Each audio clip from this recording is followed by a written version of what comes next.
Hi friends, എല്ലാവർക്കും M4 ലേണിങ്ങിലേക്ക് സ്വാഗതം.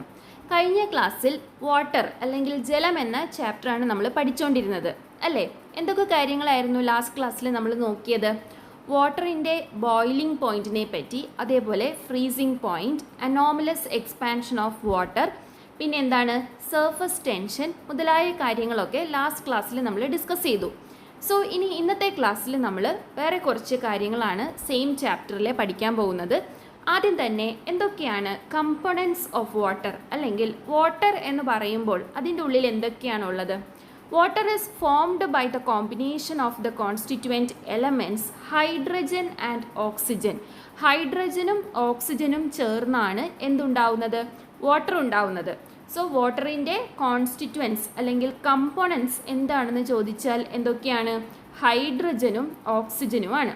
Hydrogen and oxygen can be produced by decomposing water and water can be produced by combining hydrogen and oxygen. അതായത് വാട്ടറിനെ decompose ചെയ്താൽ നമുക്ക് എന്ത് ലഭിക്കും? ഹൈഡ്രജനും ഓക്സിജനും കിട്ടും.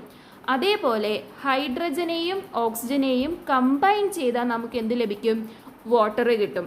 ഓക്കെ, സോ വാട്ടറിൻ്റെ കെമിക്കൽ ഫോർമുല H2O ആണ്. അതായത് 2 ഹൈഡ്രജൻ ആറ്റംസും 1 ഓക്സിജൻ ആറ്റവും ചേർന്നതാണ് ഒരു വാട്ടർ മോളിക്യൂൾ. ഓക്കെ, സോ വാട്ടറിൻ്റെ കോൺസ്റ്റിറ്റ്യുവൻസ് അല്ലെങ്കിൽ കമ്പോണൻസ് എന്ന് പറയുന്നത് ഹൈഡ്രജനും ഓക്സിജനുമാണ്. ഈ വാട്ടറിനെ ഡീകമ്പോസ് ചെയ്താൽ നമുക്ക് ഹൈഡ്രജനും ഓക്സിജനും കിട്ടും. ഹൈഡ്രജനെയും ഓക്സിജനെയും കമ്പൈൻ ചെയ്താൽ നമുക്ക് വാട്ടർ തിരിച്ചു കിട്ടും. Okay, now water can be decomposed into its components by electrolysis. നമ്മൾ പറഞ്ഞു വാട്ടറിനെ ഡീകമ്പോസ് ചെയ്താൽ ഹൈഡ്രജനും ഓക്സിജനും കിട്ടുമെന്ന്. സോ എങ്ങനെയാണ് വാട്ടറിനെ ഡീകമ്പോസ് ചെയ്യുന്നത്? ഇലക്ട്രോളിസിസ് എന്ന മെത്തേഡിലൂടെയാണ് വാട്ടറിനെ ഡീകമ്പോസ് ചെയ്യുന്നത്. അങ്ങനെ ഡീകമ്പോസ് ചെയ്യുമ്പോഴാണ് അതിൻ്റെ കോൺസ്റ്റിറ്റ്യുവൻസ് ആയ ഹൈഡ്രജനും ഓക്സിജനും നമുക്ക് ലഭിക്കുന്നത്. ഓക്കെ, ഇനി നമുക്ക് വാട്ടറിനെ എങ്ങനെയാണ് ഇലക്ട്രോളിസിസ് ചെയ്ത് ഹൈഡ്രജനും ഓക്സിജനും സെപ്പറേറ്റ് ആക്കുന്നത് എന്ന് നോക്കാം. ഓക്കെ, സോ വാട്ടറിനെ ഇലക്ട്രോളിസിസ് ചെയ്യാനുള്ള സെറ്റപ്പാണ് ഇവിടെ കൊടുത്തിട്ടുള്ളത്. ഇതിനെ വാട്ടർ വോൾട്ടാമീറ്റർ എന്നാണ് പറയുന്നത്. ഓക്കെ, ആദ്യം തന്നെ ഒരു ടംബ്ലറിൽ കുറച്ചധികം വെള്ളം എടുത്തിട്ടുണ്ട്. അതിൽ 2 അയൺ നെയിൽസ് ഇവിടെ കാണുന്നത് പോലെ പ്ലേസ് ചെയ്തിട്ടുണ്ട്. ഈ അയൺ നെയിൽസിൻ്റെ മേലെയായിട്ട് 2 ടെസ്റ്റ് ട്യൂബ്സ് ഇൻവേർട്ടഡ് ആയിട്ട് ഒട്ടും എയർ ബബിൾസ് ഉള്ളിൽ കയറാത്ത രീതിയിൽ പ്ലേസ് ചെയ്യണം. ഓക്കെ, എന്നിട്ട് അയൺ നെയിൽസിലേക്ക് ഒരു ബാറ്ററിയും കണക്ട് ചെയ്തിട്ടുണ്ട്. ഓക്കെ, ഇനി നെക്സ്റ്റ് സ്റ്റെപ്പ് എന്താണ്? ഈ ഒരു വാട്ടറിലേക്ക് കുറച്ച് ആസിഡ് ഡ്രോപ്ലെറ്റ്സ് ആഡ് ചെയ്ത് കൊടുക്കണം. എന്നിട്ട് ഈ ബാറ്ററി ഓൺ ആക്കുക, അതായത് ഇതിലൂടെ ഇലക്ട്രിസിറ്റി പാസ് ചെയ്യാം. ഓക്കെ, അപ്പോൾ എന്താ സംഭവിക്കുന്നത്? ഇവിടെ ഈ ടെസ്റ്റ് ട്യൂബിൻ്റെ മുകളിലായിട്ട് ഗ്യാസ് ഫോം ചെയ്യും. ആ ഗ്യാസിനെ നമ്മൾ കളക്ട് ചെയ്യണം. എന്നിട്ട് ഏതാണ് ആ ഗ്യാസ് എന്ന് ഡിറ്റക്റ്റ് ചെയ്യണം. ഓക്കെ, സോ ഇവിടെ ലിബറേറ്റ് ചെയ്യുന്ന ഗ്യാസസ് ഏതാണെന്ന് ഡിറ്റക്റ്റ് ചെയ്യുന്നതിന് വേണ്ടി ഓരോ സ്ഥലത്തും നമ്മൾ ഒരു ബേണിംഗ് ഇൻസെൻസ് അല്ലെങ്കിൽ ഒരു ചന്ദനത്തിരിയോ അങ്ങനെ എന്തെങ്കിലും ബേൺ ചെയ്യുന്ന എന്തെങ്കിലും ഒരു സാധനം കൊണ്ടുപോയിട്ട് നമ്മൾ കാണിക്കുമ്പോൾ ഏത് ഗ്യാസാണ് ലിബറേറ്റ് ചെയ്തത് എന്ന് നമുക്ക് മനസ്സിലാവും. Okay, introduce a burning incense stick into the gas collected in the test tube that is connected to the negative terminal of the battery. So ഈ നെഗറ്റീവ് ടെർമിനലിലേക്ക് കണക്ട് ചെയ്തിരിക്കുന്ന ടെസ്റ്റ് ട്യൂബിൻ്റെ മുകളിൽ ഫോം ചെയ്തിരിക്കുന്ന ഗ്യാസ് ഏതാണെന്നറിയാൻ അവിടെ നമുക്ക് ഒരു ചന്ദനത്തിരി കൊണ്ടുപോയിട്ട് കാണിച്ചു നോക്കണം. അപ്പോൾ എന്താണ് മനസ്സിലാവുന്നത്? ഇത് കമ്പസ്റ്റബിൾ ആയിട്ടുള്ളൊരു ഗ്യാസാണ് അവിടെ വന്നത്. അതായത് അവിടെ നമ്മളൊരു ചന്ദനത്തിരി കാണിക്കുമ്പോൾ ആ ഗ്യാസ് കത്താനായിട്ട് തുടങ്ങും. കത്തുന്ന ഗ്യാസ് ഏതാണ്? കത്തുന്ന ഗ്യാസ് ഹൈഡ്രജനാണ്. സോ അവിടെ ഗ്യാസ് തന്നെ കത്തി. അത് കാരണം എന്ത് നമുക്ക് പറയാം? അവിടെ ലിബറേറ്റ് ചെയ്ത ഗ്യാസ് അല്ലെങ്കിൽ അവിടെ ഫോം ചെയ്ത ഗ്യാസ് ഹൈഡ്രജനാണ്. ഓക്കെ, ഇനി ഈ പോസിറ്റീവ് ടെർമിനലിൻ്റെ അവിടെ നമ്മൾ ബേണിംഗ് ഇൻസെൻസ് കൊണ്ടുവരുമ്പോൾ അല്ലെങ്കിൽ ഒരു ചന്ദനത്തിരി പോസിറ്റീവ് ടെർമിനലിലാണ് കാണിക്കുന്നതെങ്കിൽ എന്താണ് സംഭവിക്കുക? ഈ ചന്ദനത്തിരി കത്താനായിട്ട് തുടങ്ങും. അതായത് അവിടെ ഉണ്ടായിരുന്ന ഗ്യാസ് ചന്ദനത്തിരിയെ കത്താൻ സഹായിക്കുകയാണ് ചെയ്തത്. അങ്ങനെ കത്താൻ സഹായിക്കുന്ന വാതകം ഏതാണ്? ഓക്സിജൻ ആണ്. ഓക്കെ, സോ പോസിറ്റീവ് ടെർമിനലിൽ ഫോം ചെയ്ത ഗ്യാസ് ഓക്സിജൻ, അത് കത്താൻ സഹായിക്കുന്നു. എന്നാൽ നെഗറ്റീവ് ടെർമിനലിൽ ഫോം ചെയ്ത ഗ്യാസ് ഹൈഡ്രജൻ ആണ്, അത് കത്തുന്ന വാതകമാണ്. ഓക്കെ, അല്ലെങ്കിൽ കത്തുന്ന ഗ്യാസ് ആണ്. മനസ്സിലായല്ലോ? അപ്പോൾ ഇലക്ട്രോളിസിസ് ഓഫ് വാട്ടർ എന്ന് പറഞ്ഞാൽ എന്താണ് ശരിക്കും? വാട്ടറിലേക്ക് വൈദ്യുതി കടത്തിവിട്ട് വാട്ടറിനെ ഡീകമ്പോസ് ചെയ്ത് അതിൻ്റെ കോൺസ്റ്റിറ്റ്യുവൻസ് ആക്കി മാറ്റുന്ന പ്രോസസ്സാണ് electrolysis of water. Okay, so അത് ചെയ്യുന്നത് വാട്ടർ വോൾട്ടാമീറ്ററിലൂടെയാണ്. ഇനി ഇലക്ട്രോളിസിസ് ഓഫ് വാട്ടർ കണ്ടക്ട് ചെയ്യാൻ പറ്റുന്ന അല്ലെങ്കിൽ കൺവീനിയൻ്റ് ആയിട്ട് കണ്ടക്ട് ചെയ്യാൻ പറ്റുന്ന ഒരു ഉപകരണമാണ് ഹോഫ്മാൻ വാട്ടർ വോൾട്ടാമീറ്റർ. ഓക്കെ, ഇവിടെ കാണിച്ചിരിക്കുന്നതാണ് Hofmann water voltameter. The volumes of hydrogen and oxygen obtained in these experiments will be in the ratio 2:1. നമ്മൾ ആദ്യം ചെയ്ത എക്സ്പെരിമെൻറ്റിലാണെങ്കിലും ഹോഫ്മാൻ വാട്ടർ വോൾട്ടാമീറ്ററിൽ ഈ ഇലക്ട്രോളിസിസ് ഓഫ് വാട്ടർ കണ്ടക്ട് ചെയ്താലും നമുക്ക് ഹൈഡ്രജനും ഓക്സിജനും ഏത് റേഷ്യോയിലാണ് ലഭിക്കുന്നത്? 2:1 റേഷ്യോയിലാണ്. ഞാൻ നേരത്തെ പറഞ്ഞു വാട്ടറിൻ്റെ കെമിക്കൽ ഫോർമുല H2O ആണെന്ന്. അതായത് 2 ഹൈഡ്രജൻ ആറ്റംസും 1 ഓക്സിജൻ ആറ്റവും ചേരുന്നതാണ് ഒരു വാട്ടർ മോളിക്യൂൾ. സോ ഹൈഡ്രജനും ഓക്സിജനും ഏത് റേഷ്യോയിലാണ്? 2:1 റേഷ്യോയിലാണ് നമുക്ക് ലഭിക്കുന്നത്. ഇനി നമ്മൾ നേരത്തെ പറഞ്ഞു ഹൈഡ്രജനെയും ഓക്സിജനെയും കമ്പൈൻ ചെയ്താൽ നമുക്ക് തിരിച്ച് വാട്ടർ ഉണ്ടാക്കാനായിട്ട് പറ്റുമെന്ന്.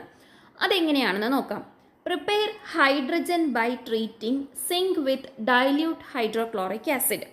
അതായത് ഒരു ടെസ്റ്റ് ട്യൂബിൽ ഡൈല്യൂട്ട് ഹൈഡ്രോക്ലോറിക് ആസിഡ് എടുക്കുക, അതിലേക്ക് കുറച്ച് സിങ്ക് മെറ്റൽ ആഡ് ചെയ്യുക. ഓക്കെ, സോ സിങ്കും ഡൈല്യൂട്ട് ഹൈഡ്രോക്ലോറിക് ആസിഡും തമ്മിൽ റിയാക്ട് ചെയ്യുമ്പോൾ ഒരു ഗ്യാസ് പുറത്തേക്ക് വരും. ആ ഗ്യാസാണ് ഹൈഡ്രജൻ. ഓക്കെ, ഈ ഹൈഡ്രജൻ ഗ്യാസിനെ നമ്മൾ മറ്റൊരു ടെസ്റ്റ് ട്യൂബിൽ കളക്ട് ചെയ്തെടുക്കണം.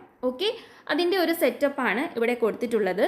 സോ ഈ ഹൈഡ്രജൻ ഗ്യാസിന് സാധാരണ എയറിനേക്കാളും ഡെൻസിറ്റി വളരെ കുറവാണ്. അതുകൊണ്ട് എയറിൻ്റെ മേലെയായിരിക്കും ഹൈഡ്രജൻ ഗ്യാസ് ഉണ്ടാവുന്നത്. ഓക്കെ, അതുകൊണ്ട് തന്നെ ഒരു ഇൻവേർട്ടഡ് ടെസ്റ്റ് ട്യൂബ് ഉപയോഗിച്ച് വേണം നമുക്ക് ഈ ഹൈഡ്രജൻ ഗ്യാസിനെ കളക്ട് ചെയ്യാനായിട്ട്. ഓക്കെ, ഇത്രയും മനസ്സിലായല്ലോ? Now insert a burning incense stick into this test tube. അതായത് ഈ ടെസ്റ്റ് ട്യൂബിൽ നമ്മൾ ഹൈഡ്രജൻ ഗ്യാസ് കളക്ട് ചെയ്തു അല്ലേ? ആ ഹൈഡ്രജൻ ഗ്യാസ് കളക്ട് ചെയ്ത ടെസ്റ്റ് ട്യൂബിലേക്ക് ഒരു ബേണിംഗ് ഇൻസെൻസ് സ്റ്റിക്ക് അല്ലെങ്കിൽ ഒരു ചന്ദനത്തിരി കാണിക്കുക. Here the gas reacting with hydrogen is the oxygen present in the air. Okay, so നമ്മൾ ഈ ഇൻവേർട്ടഡ് ടെസ്റ്റ് ട്യൂബിൽ ഹൈഡ്രജൻ ഗ്യാസ് കളക്ട് ചെയ്തു എന്ന് പറഞ്ഞു. ഈ ഹൈഡ്രജൻ ഗ്യാസ് ആ ടെസ്റ്റ് ട്യൂബിൻ്റെ ഏറ്റവും മുകളിലായിട്ടായിരിക്കും കളക്ട് ചെയ്യപ്പെട്ടിട്ടുള്ളത്. താഴെ ഭാഗത്ത് എന്താണുള്ളത്? നോർമൽ എയർ ആണുള്ളത്. ഈ നോർമൽ എയറിൽ എന്തുണ്ട്? ഓക്സിജൻ ഉണ്ട്. ഓക്കെ, സോ ഈ ടെസ്റ്റ് ട്യൂബിൽ ഇപ്പോൾ ഹൈഡ്രജൻ ഗ്യാസും അതേപോലെ ഓക്സിജൻ ഗ്യാസും ഉണ്ട്. ഇവർ തമ്മിൽ റിയാക്ട് ചെയ്യും. Okay, observe the sides of the test tube. ഈ സമയത്ത് ഈ ടെസ്റ്റ് ട്യൂബിൻ്റെ വശങ്ങൾ അല്ലെങ്കിൽ അതിൻ്റെ സൈഡ്സ് നമ്മൾ ഒബ്സർവ് ചെയ്യുമ്പോൾ അവിടെ വാട്ടർ ഡ്രോപ്ലെറ്റ്സ് ഫോം ചെയ്തതായിട്ട് കാണാനായിട്ട് പറ്റും. അത് എന്തുകൊണ്ടാണ്? ഇവിടെ നമ്മൾ ഈ ഒരു അപ്പാരറ്റസിൽ നിന്നും നമ്മൾ കളക്ട് ചെയ്ത ഹൈഡ്രജനും ആ ടെസ്റ്റ് ട്യൂബിലുണ്ടായിരുന്ന എയറിലുള്ള ഓക്സിജനും തമ്മിൽ റിയാക്ട് ചെയ്ത് വാട്ടർ ഡ്രോപ്ലെറ്റ്സ് ഫോം ചെയ്തതുകൊണ്ടാണ് ഈ ടെസ്റ്റ് ട്യൂബിൻ്റെ വശങ്ങളിൽ ഈർപ്പം അല്ലെങ്കിൽ വാട്ടർ ഡ്രോപ്ലെറ്റ്സ് കാണാനായിട്ട് സാധിച്ചത്. Presence of water droplets on the sides of the test tube shows that oxygen reacts with hydrogen to produce water. Okay, so ഈ ഒരു എക്സ്പെരിമെൻറ്റ് മനസ്സിലായല്ലോ? ഇനി അടുത്തതായിട്ട് reaction of water with metals. അതായത് വാട്ടറും മെറ്റൽസും തമ്മിലുള്ള റിയാക്ഷനാണ് നമ്മളിനി നോക്കാൻ പോകുന്നത്. നമ്മൾ ഇരുമ്പ് തുരുമ്പിക്കും എന്ന് പറയും അല്ലേ? അതായത് അയൺ കൊറോഡ്സ് അല്ലെങ്കിൽ അയൺ റസ്റ്റ് എന്ന് നമ്മൾ പറയും. എങ്ങനെയാണ് ഈ അയൺ റസ്റ്റ് ചെയ്യുന്നത് അല്ലെങ്കിൽ അയൺ തുരുമ്പിക്കുന്നത് എങ്ങനെയാണ്? വെള്ളത്തിൻ്റെ പ്രസൻസിലാണ് അയൺ തുരുമ്പിക്കുന്നത്. അതായത് അയണും വെള്ളവും തമ്മിൽ റിയാക്ട് ചെയ്യുമ്പോഴാണ് അയൺ റസ്റ്റ് ചെയ്യുന്നത്. സോ ഇവിടെ മെറ്റൽ വാട്ടറുമായിട്ട് റിയാക്ട് ചെയ്യുന്നുണ്ട്, ശരിയല്ലേ? ഇനി അടുത്തത് metals like sodium, potassium, calcium react with cold water to release hydrogen. അതായത് സോഡിയം, പൊട്ടാസ്യം, കാൽസ്യം പോലുള്ള മെറ്റൽസ് കോൾഡ് വാട്ടറായിട്ട് റിയാക്ട് ചെയ്താൽ എന്ത് ഗ്യാസ് ഫോം ചെയ്യും? ഹൈഡ്രജൻ ഗ്യാസ് ഫോം ചെയ്യും. Magnesium reacts with water to give hydrogen gas. Magnesium എന്ന് പറയുന്ന metal വാട്ടറുമായിട്ട് റിയാക്ട് ചെയ്താലും ഏത് ഗ്യാസാണ് ലിബറേറ്റ് ചെയ്യുന്നത്? ഹൈഡ്രജൻ ഗ്യാസാണ് ലിബറേറ്റ് ചെയ്യുന്നത്. അതിൻ്റെ ഇക്വേഷനാണ് ഇവിടെ കൊടുത്തിട്ടുള്ളത്. Mg എന്ന് പറഞ്ഞാൽ മഗ്നീഷ്യമാണ്, H2O വാട്ടറാണ്. സോ മഗ്നീഷ്യവും ഹൈഡ്രജനും തമ്മിൽ റിയാക്ട് ചെയ്താൽ മഗ്നീഷ്യം ഓക്സൈഡ് ഫോം ചെയ്യും. അതോടൊപ്പം പുറത്തേക്ക് ലിബറേറ്റ് ചെയ്യുന്ന ഗ്യാസ് ഏതാണ്? ഹൈഡ്രജൻ ഗ്യാസാണ്. ഓക്കെ, മഗ്നീഷ്യം ഇനി ഹോട്ട് വാട്ടറുമായിട്ട് റിയാക്ട് ചെയ്താലും ഏത് ഗ്യാസാണ് ലിബറേറ്റ് ചെയ്യുന്നത്? ഹൈഡ്രജൻ ഗ്യാസാണ്. ഓക്കെ, സോ ഇവിടെ ശ്രദ്ധിക്കുക, metals like sodium, potassium, calcium reacts with cold water to release hydrogen. Magnesium ആണെങ്കിലോ കോൾഡ് വാട്ടർ ആണെങ്കിലും ഹോട്ട് വാട്ടർ ആണെങ്കിലും ഏത് ഗ്യാസ് ലിബറേറ്റ് ചെയ്യും? ഹൈഡ്രജൻ ഗ്യാസ് ലിബറേറ്റ് ചെയ്യും. Okay, now iron reacts with steam to liberate hydrogen gas. ഇരുമ്പ് steam അല്ലെങ്കിൽ നീരാവിയായിട്ട് react ചെയ്താലും ഏത് ഗ്യാസാണ് ലിബറേറ്റ് ചെയ്യുന്നത്? ഹൈഡ്രജൻ ഗ്യാസാണ് ലിബറേറ്റ് ചെയ്യുന്നത്. Now metals like copper, silver, gold, platinum etcetera have no chemical reaction with water. So വാട്ടറുമായിട്ട് റിയാക്ട് ചെയ്യാത്ത മെറ്റൽസ് ഏതൊക്കെയാണ്? കോപ്പർ, സിൽവർ, ഗോൾഡ്, പ്ലാറ്റിനം മുതലായ മെറ്റൽസ് വാട്ടറുമായിട്ട് റിയാക്ട് ചെയ്യില്ല. ഇനി വാട്ടറുമായിട്ട് റിയാക്ട് ചെയ്യുന്ന മെറ്റൽസിൽ കോമൺ ആയിട്ട് നമ്മൾ പറയുന്നത് ഏതൊക്കെയാണ്? അയൺ, അതേപോലെ സോഡിയം, പൊട്ടാസ്യം, കാൽസ്യം, മഗ്നീഷ്യം. ഇതെല്ലാം ഈ മെറ്റൽസ് എല്ലാം വാട്ടറുമായിട്ട് റിയാക്ട് ചെയ്യും. റിയാക്ട് ചെയ്യുന്ന സമയത്ത് ഹൈഡ്രജൻ ഗ്യാസാണ് പുറത്തേക്ക് വിടുന്നത്. അയൺ വാട്ടറുമായിട്ട് റിയാക്ട് ചെയ്യുമ്പോഴാണ് തുരുമ്പായിട്ട് മാറുന്നത്, അല്ലെങ്കിൽ അയൺ റസ്റ്റ് ചെയ്തു എന്ന് നമ്മൾ പറയും. ഓക്കെ, ഇനി വാട്ടറിനെ നമ്മൾ യൂണിവേഴ്സൽ സോൾവെൻറ്റ് എന്നാണ് വിളിക്കുന്നത്. എന്തുകൊണ്ടാണ് വാട്ടർ യൂണിവേഴ്സൽ സോൾവെൻറ്റ് എന്നറിയപ്പെടുന്നത്? ഒരുമാതിരി എല്ലാ വസ്തുക്കളെയും അലിയിപ്പിക്കാനുള്ള കഴിവ് ആർക്കുണ്ട്? വാട്ടറിനുണ്ട്. അതുകൊണ്ടാണ് വാട്ടർ യൂണിവേഴ്സൽ സോൾവെൻറ്റ് എന്നറിയപ്പെടുന്നത്. When substances dissolve in water, they acquire the property of the substance dissolved. വെള്ളത്തിൽ നമ്മൾ എന്തെങ്കിലും അലിയിപ്പിക്കുമ്പോൾ ആ അലിയിപ്പിക്കുന്ന വസ്തുവിൻ്റെ പ്രോപ്പർട്ടി ആയിരിക്കും പിന്നീട് വെള്ളം കാണിക്കുന്നത്. ഫോർ എക്സാമ്പിൾ, വാട്ടറിലേക്ക് നമ്മൾ പഞ്ചസാര ആഡ് ചെയ്ത് കഴിഞ്ഞാൽ നമുക്ക് എന്ത് കിട്ടും? പഞ്ചസാര വെള്ളം കിട്ടും അല്ലേ? ആ വെള്ളത്തിന് എന്തായിരിക്കും പ്രത്യേകത? മധുരമായിരിക്കും. സോ ഷുഗറിൻ്റെ പ്രോപ്പർട്ടിയായ മധുരം നമ്മളത് ആഡ് ചെയ്ത വെള്ളത്തിനും അനുഭവപ്പെടുന്നു. അതുപോലെ വെള്ളത്തിലേക്ക് ഉപ്പാണ് ആഡ് ചെയ്യുന്നതെങ്കിൽ ആ വെള്ളത്തിന് എന്ത് ടേസ്റ്റ് ആയിരിക്കും? ഉപ്പ് ടേസ്റ്റ് ആയിരിക്കും. Okay, now pure water has neither the properties of acid nor those of alkali.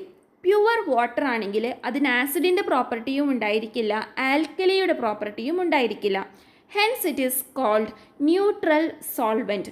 Pure water ആസിഡും അല്ല ബേസും അല്ല, അതായത് ആൽക്കലിയുമല്ല, അതൊരു ന്യൂട്രൽ സോൾവെൻ്റ് ആണ്. ഓക്കെ, സോ പ്യുവർ വാട്ടർ അല്ലെങ്കിൽ ഓർഡിനറി വാട്ടറിലേക്ക് നമ്മൾ ആസിഡ് ആണോ ബേസ് ആണോ എന്ന് ടെസ്റ്റ് ചെയ്യാൻ വേണ്ടിയിട്ട് ഒരു ബ്ലൂ ലിറ്റ്മസ് പേപ്പർ പ്യുവർ വാട്ടറിലേക്ക് ഡിപ്പ് ചെയ്താൽ എന്ത് കളർ ചേഞ്ച് ആയിരിക്കും കാണാൻ പറ്റുന്നത്? നമുക്ക് ഒരു കളർ ചേഞ്ചും കാണാനായിട്ട് പറ്റില്ല. ബ്ലൂ ലിറ്റ്മസ് പേപ്പർ ആണെങ്കിലും റെഡ് ലിറ്റ്മസ് പേപ്പർ ആണ് നമ്മൾ ഓർഡിനറി വാട്ടർ അല്ലെങ്കിൽ പ്യുവർ വാട്ടറിലേക്ക് ഡിപ്പ് ചെയ്യുന്നതെങ്കിൽ ആ ബ്ലൂ ലിറ്റ്മസ് പേപ്പർ ബ്ലൂ ആയിട്ട് തന്നെ ഇരിക്കും.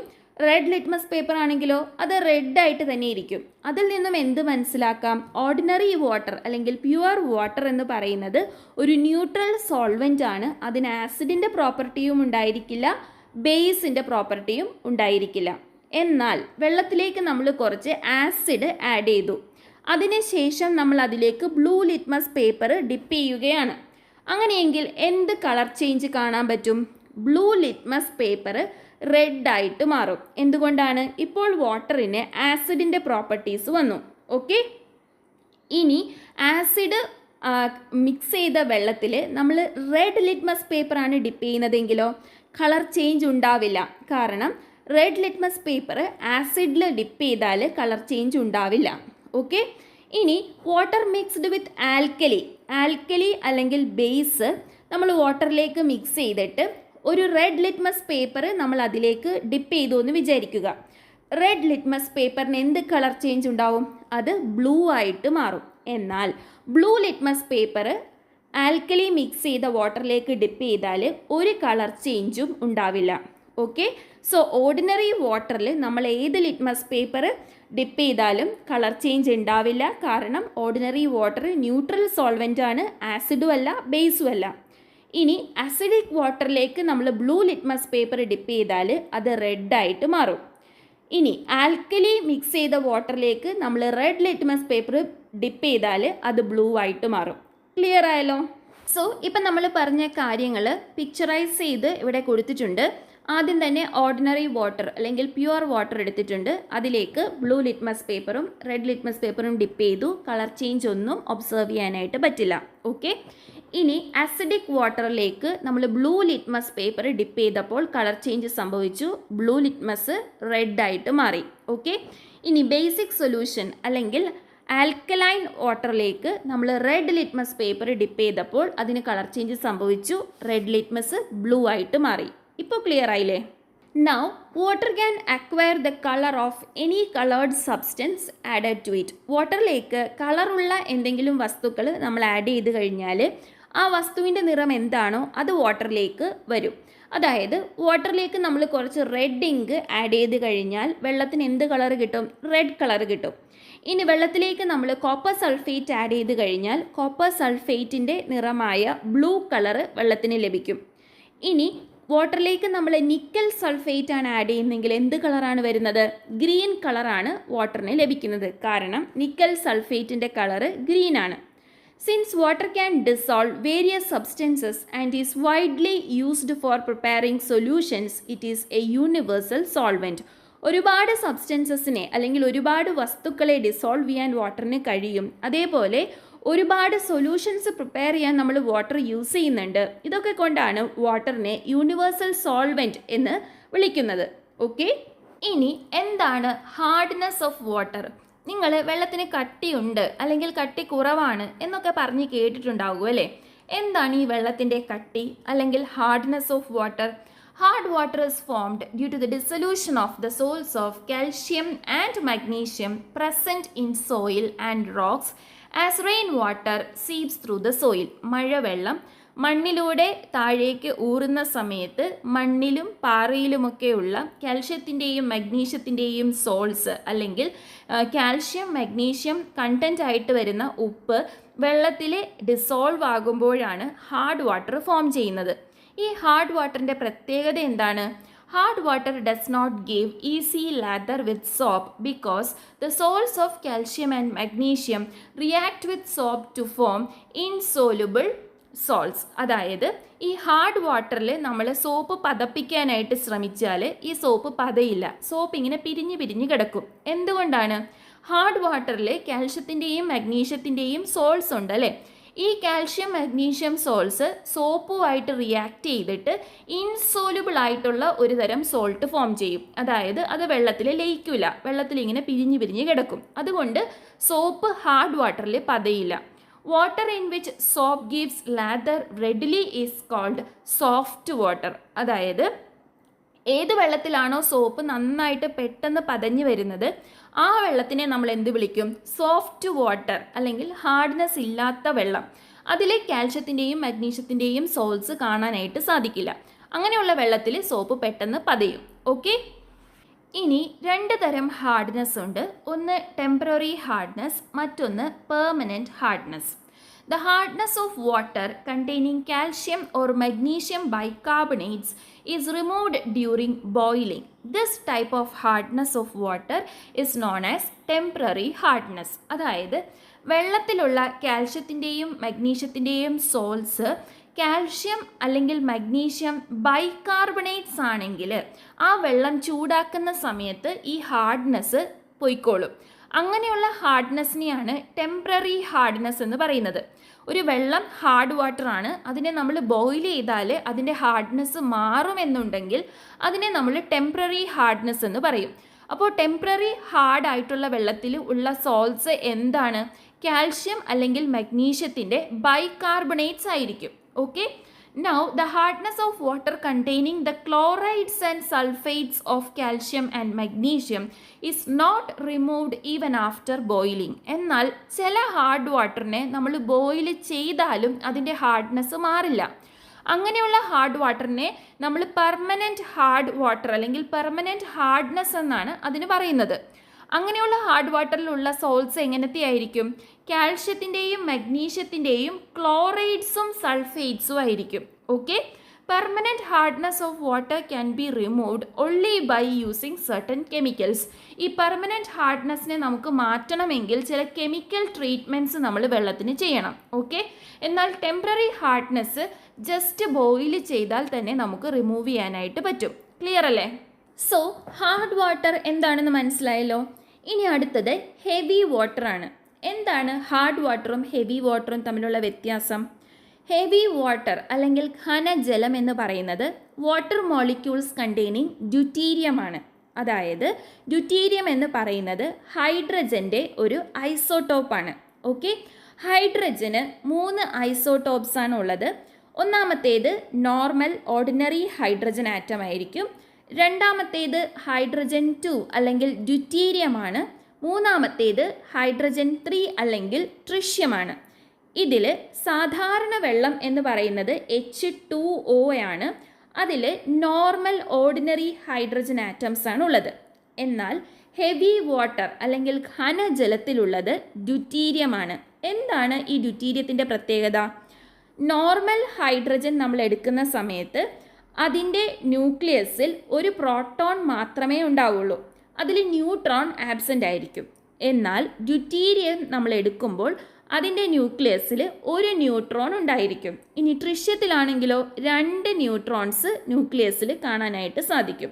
ഓക്കെ, സോ ഡ്യൂട്ടീരിയം എന്ന് പറയുന്നത് ഹൈഡ്രജൻ്റെ ഒരു ഐസോട്ടോപ്പാണ്. ഈ ഐസോട്ടോപ്സിൻ്റെ പ്രത്യേകത എന്താണ്? അവരുടെ ആറ്റോമിക് നമ്പർ സെയിം ആണെങ്കിലും മാസ് നമ്പർ ഡിഫറെൻ്റ് ആയിരിക്കും. ഓക്കെ, ഈ കാര്യങ്ങൾ നിങ്ങൾ ജസ്റ്റ് ഒന്ന് മനസ്സിലാക്കി വെച്ചാൽ മതി. ഇപ്പോൾ ഫുൾ ക്ലിയർ ആയില്ലെങ്കിലും പ്രശ്നമില്ല. ഇത്രയും കാര്യം മനസ്സിലാക്കുക. ഹൈഡ്രജന് 3 ഐസോട്ടോപ്സ് ഉണ്ട്. അതിലൊന്ന് നോർമൽ ഓർഡിനറി ഹൈഡ്രജൻ ആണ്, രണ്ടാമത്തേത് ഡ്യൂട്ടീരിയമാണ്, മൂന്നാമത്തേത് ട്രിഷ്യമാണ്. ഹെവി വാട്ടറിൽ ഓർഡിനറി ഹൈഡ്രജന് പകരം ഡ്യൂട്ടീരിയം ആയിരിക്കും ഉണ്ടാവുക. അതുകൊണ്ട് ഹെവി വാട്ടറിനെ നമ്മൾ റെപ്രസെൻറ്റ് ചെയ്യുന്നത് D2O എന്നാണ്. ഓക്കെ, ഇനി ഇത് എവിടെയാണ് ഉപയോഗിക്കുന്നത്? This is used in nuclear reactors. Nuclear റിയാക്ടേഴ്സിലാണ് ഘനജലം അല്ലെങ്കിൽ ഡ്യൂട്ടീരിയം ഓക്സൈഡ് അല്ലെങ്കിൽ ഹെവി വാട്ടർ ഉപയോഗിക്കുന്നത്. ഓക്കെ, സോ ഹാർഡ് വാട്ടർ എന്ന് പറയുന്നത് വെള്ളത്തിൽ സോൾട്ട് കണ്ടൻറ്റ് ഉണ്ടെങ്കിലാണ് നമ്മൾ അതിനെ ഹാർഡ് വാട്ടർ എന്ന് പറയുന്നത്. പക്ഷേ ഹെവി വാട്ടർ എന്ന് പറഞ്ഞാൽ എന്താണ്? അവിടെ ഓർഡിനറി ഹൈഡ്രജൻ അല്ല ഉണ്ടാവുന്നത്, പകരം ഡ്യൂട്ടീരിയം ആയിരിക്കും ഉണ്ടാവുന്നത്. ക്ലിയർ അല്ലേ? ഇനി വെള്ളത്തിൽ ജീവിക്കുന്ന പ്ലാന്റ്സിനെയും ആനിമൽസിനെയും നമ്മൾ എന്താ പറയുന്നത്? അക്വാറ്റിക് ആനിമൽസ് ആൻഡ് പ്ലാന്റ്സ് എന്നാണ് അല്ലേ? They make use of oxygen dissolved in water. ഈ അക്വാറ്റിക് പ്ലാന്റ്സും ആനിമൽസും എങ്ങനെയാണ് ശ്വസിക്കുന്നത്, അല്ലെങ്കിൽ അവരെങ്ങനെയാണ് ബ്രീത്ത് ചെയ്യുന്നത്? അവർക്ക് ബ്രീത്ത് ചെയ്യാൻ ഓക്സിജൻ വേണ്ടേ? ആ ഓക്സിജൻ എവിടെ നിന്നാണ് ലഭിക്കുന്നത്? ഈ വെള്ളത്തിൽ ഓക്സിജൻ ഉണ്ട് അല്ലേ? H2O എന്ന് പറയുമ്പോൾ അതിൽ O ഓക്സിജൻ ആണ്. സോ വാട്ടറിലെ ഓക്സിജൻ ആണ് അക്വാറ്റിക് ആനിമൽസും പ്ലാന്റ്സും ശ്വസിക്കാനായിട്ട് ഉപയോഗിക്കുന്നത്. Water gets polluted as a amount of oxygen in it decreases. വാട്ടറിലെ ഓക്സിജൻ്റെ അളവ് കുറഞ്ഞു വരിക എന്ന് പറഞ്ഞാൽ അതിൻ്റെ അർത്ഥം എന്താണ്? ആ വാട്ടർ മലിനമായിക്കൊണ്ടിരിക്കുകയാണ്, അല്ലെങ്കിൽ ആ വാട്ടർ പൊല്യൂട്ടഡ് ആണ് എന്ന് നമുക്ക് പറയാം. The waste dumped into rivers and ponds decay using oxygen dissolved in them. നമ്മൾ വെള്ളത്തിലേക്ക് കുറേ വേസ്റ്റ് ഡംപ് ചെയ്ത് കഴിഞ്ഞാൽ ആ വേസ്റ്റ് ഒക്കെ അതിൽ കിടന്ന് ഡീക്കേ ആവും, അല്ലെങ്കിൽ അതിൽ കിടന്ന് ചീയും. ഇങ്ങനെ ചെയ്യാനായിട്ട് സഹായിക്കുന്നത് ഈ വെള്ളത്തിലെ ഓക്സിജൻ ആണ്. സോ വേസ്റ്റ് നമ്മൾ വെള്ളത്തിൽ ഡംപ് ചെയ്ത് കഴിഞ്ഞാൽ വാട്ടറിലുള്ള ഓക്സിജൻ കണ്ടൻറ്റ് ക്രമേണ കുറഞ്ഞു വരും. എന്തുകൊണ്ടാണ്? ഈ ഓക്സിജൻ എല്ലാം ഈ വേസ്റ്റിനെ നശിപ്പിക്കാനായിട്ട് ഉപയോഗിച്ചുകൊണ്ടേ ഇരിക്കുന്നത് കൊണ്ട്. This depletes the amount of oxygen and results in destruction of aquatic life. So വെള്ളത്തിലെ ഓക്സിജൻ്റെ കണ്ടൻറ്റ് കുറയുമ്പോൾ എന്ത് സംഭവിക്കും? പിന്നെ അതിൽ ജീവിക്കുന്ന ആനിമൽസിനും പ്ലാന്റ്സിനും ഒന്നും ശ്വസിക്കാൻ ആവശ്യത്തിനുള്ള ഓക്സിജൻ കിട്ടാതെ വരും. അങ്ങനെ അക്വാട്ടിക് ലൈഫ് അത് നശിക്കാനായിട്ട് സ്റ്റാർട്ട് ചെയ്യും. മനസ്സിലായല്ലോ?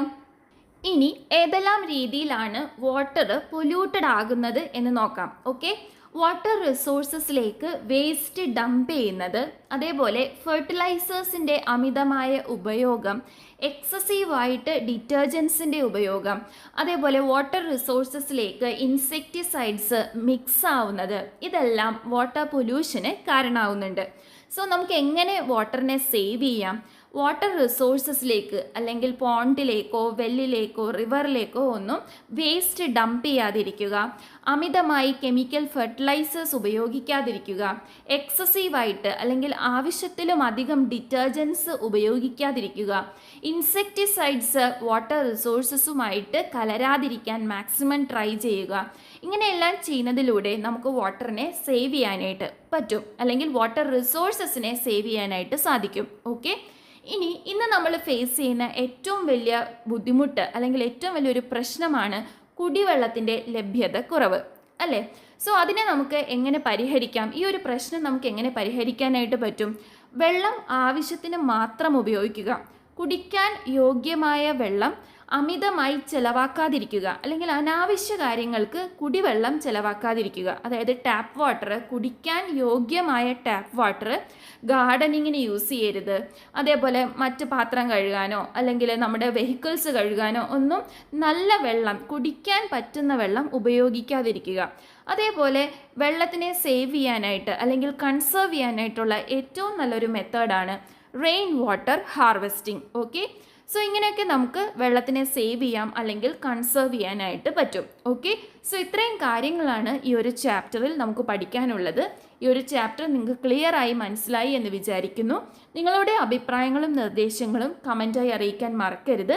സോ ഇതുവരെ നമ്മുടെ ചാനൽ സബ്സ്ക്രൈബ് ചെയ്തിട്ടില്ലാത്ത കൂട്ടുകാർ എന്തായാലും ചാനൽ ഒന്ന് സബ്സ്ക്രൈബ് ചെയ്ത് സപ്പോർട്ട് ചെയ്യണം. അതോടൊപ്പം തന്നെ വീഡിയോയുടെ ലിങ്ക് നിങ്ങളുടെ ഫ്രണ്ട്സിന് ഷെയർ ചെയ്ത് കൊടുക്കാനും മറക്കരുത്. സോ മറ്റൊരു വീഡിയോയിൽ കാണുന്നത് വരെ താങ്ക് യു ഫ്രണ്ട്സ്.